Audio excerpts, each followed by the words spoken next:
Hi, everyone. I'm Greg Gumbel at the anchor desk with my partner, Clark Kellogg. Coming up on College Hoops Tonight, we'll show you our choices for the top 10 mid-major teams in the nation, as well as tell you who was the best player in the nation over the past 7 days. But first, let's take a look at the best games of the past week in college basketball. We have a real shocker here. I don't think too many fans saw this upset coming, which makes it even better. Northwestern dismantled Kansas. If anyone tells you they had this pick, Greg, you know they're lying. Kansas was sitting pretty as a top 5 team, but you've got to have some doubts about them after a loss like this. Badian was a man possessed. His 22 points led all scorers. Watching him basically put his teammates on his back and single-handedly carry them to the victory in a big game situation like this was stupendous.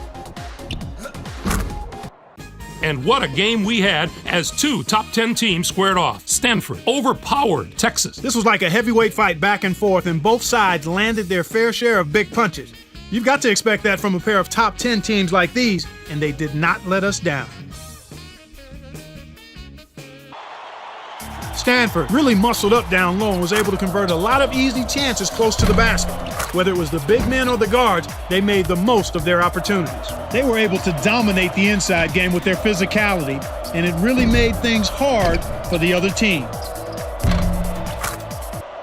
Now it's time to reveal our list of the top 10 mid-major teams in college basketball. You're looking at the future Cinderellas of the NCAA tournament. Top to bottom, they're certainly not as strong as a list of the top 10 major conference teams, but 1 or 2 of them have just as much talent as any of those teams, especially the team in the top spot. Nevada is setting themselves apart from the other mid-majors in more ways than one, but what really impresses me is their imposing strength of schedule.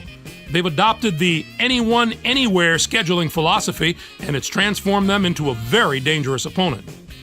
And now we'll show you who we chose as our Player of the Week. Clark Chapman is a favorite to win this award every week, Greg, and he gets it this week.